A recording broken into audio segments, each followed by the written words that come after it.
de tal manera que damos inicio de manera formal a la sesión para lo cual fue convocada hoy. Para tal efecto tiene el uso de la palabra el honorable senador Iván Cepeda Castro. Lo escuchamos, respetable senador. Muchas gracias, señor presidente. Quiero saludar la presencia del señor ministro de la Defensa. Al parecer también está presente la señora ministra del Interior y su equipo, el señor defensor del pueblo y otras autoridades. También, por supuesto, la oficina de la Alta Comisionada de las Naciones Unidas para los Derechos Humanos y líderes de organizaciones sociales y movimientos sociales del Cauca. En este debate, pues como está anunciado, intervendremos los senadores Feliciano Valencia, el senador Antonio Sanguino, en ese orden de uso de la palabra, y estaba prevista la intervención del senador Pablo Catatumbo, quien se ha excusado, ha tenido un problema de última hora de fuerza mayor. Igualmente es posible, presidente, le anuncio que el senador Temístocles Ortega, quien fue gobernador del Cauca y quien conoce, por supuesto, bastante bien esta problemática, pueda hacer uso de la palabra. Así que en lugar del senador Catatumbo, que no creo que pueda resolver su problema, le pediría que el senador Temístocles pueda intervenir eventualmente.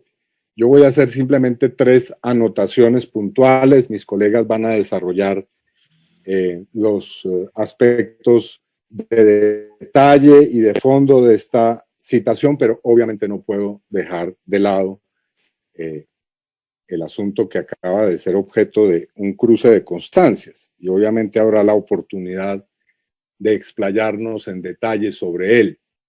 Por supuesto que aquí hay un problema de la más alta gravedad, que tenemos una situación de interferencia, inmiscusión, interceptación, violación de los derechos más elementales de miembros de la oposición desde hace años.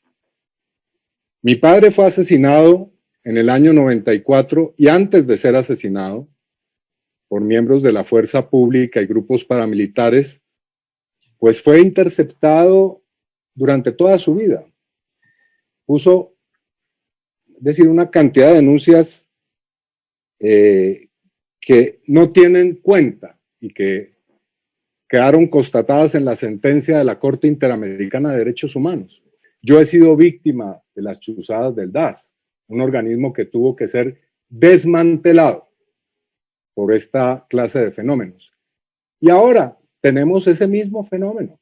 Aquí que no se nos venga a decir que no hay interceptaciones ahora y que no hay seguimientos y que todo eso es legal. No, si fuera tan sencillo ese problema no estaríamos ante decisiones que se nos anuncian, como por ejemplo el retirar ya algunos suboficiales y oficiales y el llamar a cuentas al general en retiro Nicasio Martínez, quien en su momento nosotros pedimos que no fuera objeto de un ascenso en esta comisión y que sin embargo fue ascendido. Y obviamente eso lo tendremos que discutir a fondo, así no guste. Hay otros hechos muy graves, como por ejemplo que se haya eventualmente utilizado dineros de cooperación internacional de Estados Unidos para además hacerle trabajo de inteligencia ilegal a ciudadanos estadounidenses. Pues si no importa la oposición, por lo menos que importen los ciudadanos estadounidenses, porque esos son dineros que vienen de los contribuyentes. Y digo que si no importa porque aprecio mucho lo que dice hoy el ministro Holmes Trujillo, porque es la primera vez que escucho de un miembro del gobierno nacional algo que puede sonar similar a unas excusas con la oposición política de este país, que como se comienza a ver, ha sido objeto de los peores tratamientos y de las peores violaciones de derechos humanos. Y nosotros sí queremos saber quién ordenó ese tipo de actividades ilegales y si hay miembros del Centro Democrático, lo digo de una vez con toda claridad, porque aparece en las investigaciones periodísticas que encomendaron o recibieron información proveniente de esta actividad criminal. Así que aquí está planteado, como en este debate, por supuesto, el problema de la seguridad nacional y de la política de seguridad, porque ese es el problema que tenemos también en el Cauca. Y voy al asunto que concierne al debate. Voy a decir tres cosas fundamentalmente. La primera de ellas es por qué hemos citado este debate. Y es porque la situación del Cauca es, si no la primera, por lo menos entre la primera y la segunda situación más compleja de violencia y de conflicto armado que hay en el país. Digamos que está la situación del Catatumbo y la situación del Cauca en niveles de complejidad extrema. En el Cauca ya no hay un conflicto armado, sino que hay múltiples conflictos que se están dando y múltiples formas de violencia que están ocurriendo y cuyas cifras están allí para ilustrar esta gravísima situación. Para no ir a los datos de 2019, sino simplemente limitarnos a lo que ha ocurrido en el contexto de esta pandemia. Los datos que se entregan es que se han registrado 20 personas asesinadas en el Cauca, mientras que en el país se habla de 34, es decir, que el 60% de hechos violentos contra defensores de derechos humanos y líderes sociales estarían concentrados en el departamento del Cauca.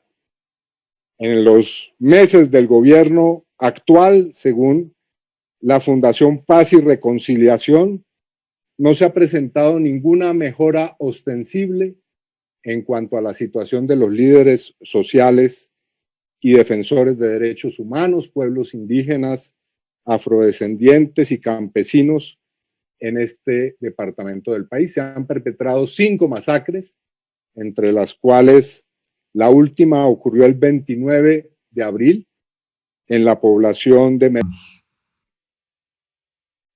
Y tenemos la conjunción de factores históricos, estructurales de esta problemática, problemas que tienen que ver con la tenencia de la tierra, que ha sido un conflicto histórico, problemas que tienen que ver con la implantación, la imposición de megaproyectos de minería, de cultivos de palma, que han provocado parte de este conflicto. También, por supuesto, de ese gran problema del narcotráfico, de los cultivos de uso ilícito, pero también de las rutas del narcotráfico y una pregunta que yo considero es plenamente válida del nivel de participación de agentes del Estado en ese negocio.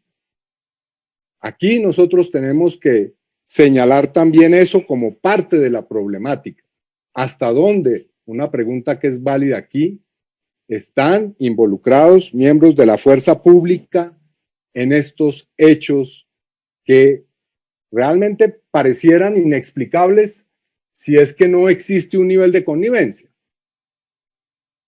Y hay datos que se podrían citar sobre el particular. Y por supuesto, la presencia de numerosas agrupaciones, bandas delincuenciales, el Ejército de Liberación Nacional, el grupo EPL, el llamado, es decir, los grupos paramilitares, el Clan del Golfo, la situación que atañe a grupos que aparecen como Águilas Negras y otros, más de una decena de organizaciones que en esta etapa, entre el acuerdo de paz y la fecha, se han no solamente fortalecido, sino que han extendido su radio y presencia de operaciones, especialmente, no únicamente, pero especialmente en el norte del departamento, en el norte del Cauca. Y por supuesto aquí las principales víctimas de esto son los pueblos indígenas, las comunidades afrodescendientes y las comunidades campesinas. No son los victimarios, no son quienes están, como se ha sugerido y se ha dicho o se ha intentado señalar cometiendo esta clase de delitos, sino que son objeto y son víctimas, repito, de esa acción criminal. Y para ello están las decenas de miembros del pueblo Nasa y de las comunidades indígenas y de la Guardia Indígena que han sido asesinados por hacer respetar su territorio y por intentar excluir su territorio de la acción de estos grupos armados. Segundo punto que subrayo rápidamente, presidente y compañeros en esta comisión, la paradoja de que el Cauca sea una de las zonas del país o uno de los territorios con la mayor militarización. Hay, según tenemos cifras, más de 10.000 efectivos o cerca de 10.000 efectivos en el Cauca, entre ellos 2.500 miembros del ejército. Es posible que la cifra sea mucho mayor. Y digo paradoja porque al mismo tiempo, y esa es la pregunta, señor ministro de Defensa y miembros de las fuerzas militares y de policía, la extensión, fortalecimiento de los grupos armados. ¿Cómo es posible que haya semejante grado de militarización y que al mismo tiempo se siga en ese proceso de crecimiento de estos grupos? Y yo quiero sobre el particular citar un informe que ha sido presentado en estos días por las organizaciones de derechos humanos, 14 organizaciones de derechos humanos, y cito textualmente lo que dice el informe. Aún con la amplia presencia militar y policial y el constante gasto de recursos públicos destinados para su mantenimiento en los territorios caucanos, los grupos armados ilegales presentes en el departamento se han expandido, fortalecido militar y económicamente. En la actualidad son recurrentes las versiones que indican, y esta es una pregunta precisa, las versiones que indican una acción selectiva de los miembros de la fuerza pública y de policía con relación a los diferentes grupos. Al parecer, habría casos de corrupción de agentes estatales y que a cambio de dineros, como parte de una estrategia ilegal, se permiten las acciones o se incurre en omisión de la actuación de estos grupos armados ilegales. Entonces la pregunta es, ¿aquí hay selectividad? ¿Por qué estos grupos que se hacen llamar hoy disidencias de FARC y que se han convertido en organizaciones del narcotráfico, por qué los grupos paramilitares como el Clan del Golfo y otros pueden actuar con mayor, según lo dice el informe, posibilidad que el Ejército de Liberación Nacional y otras organizaciones? Y por último, dejo planteado un tercer asunto. También aprovecho para saludar, no lo había hecho al comienzo, al alto comisionado Miguel Ceballos, porque este asunto le concierne a él también. La recurrente discusión sobre la disparidad que hay entre la presencia militar del Estado y la presencia social y civil del Estado en el Cauca. Es evidente que allí son dos revoluciones, dos velocidades totalmente distintas de la presencia estatal. Primero, la desproporción que hay entre la presencia militar y la orientación militar de los recursos estatales. Y en segundo lugar, el grado de atraso, de inacción que hay en materia de la implementación de planes que se han venido discutiendo desde hace años. El llamado Plan Social para el Cauca. El doctor Camilo González Pozo, un estudioso de los problemas de derechos humanos y quien dirige la Fundación Indepaz, ha señalado, a mi modo de ver a justo título, el grado de desarticulación que existe entre los distintos planes sociales que tiene el Estado en el departamento.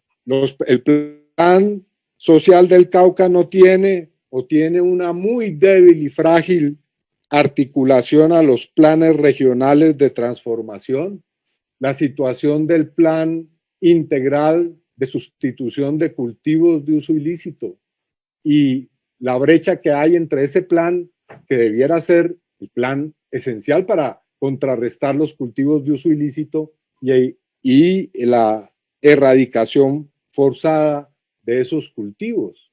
El Estado no privilegia la puesta en marcha y la articulación de estos planes, de los planes de desarrollo con enfoque territorial a propósito del proceso de paz con estas otras iniciativas que se están dando en el territorio. Por último, con esto concluyo para respetar el tiempo de mis colegas. Lo que nosotros señalamos es la necesidad, primero, de examinar seriamente la política y la estrategia militar y policial en el departamento del Cauca, cuáles son sus efectos reales y a qué punto o a qué sectores privilegia. En segundo lugar, el llamado a que la acción, y esto es por enésima vez, la acción del Estado y sus instituciones y agencias tenga un rostro social y que sea esa la cuestión que está en el centro. Y para que no se diga que no hay propuestas, valdría que esta comisión le haga un seguimiento, por ejemplo, al grado de puesta en marcha del Plan Social para el Cauca y también de los otros planes sociales. Gracias, presidente.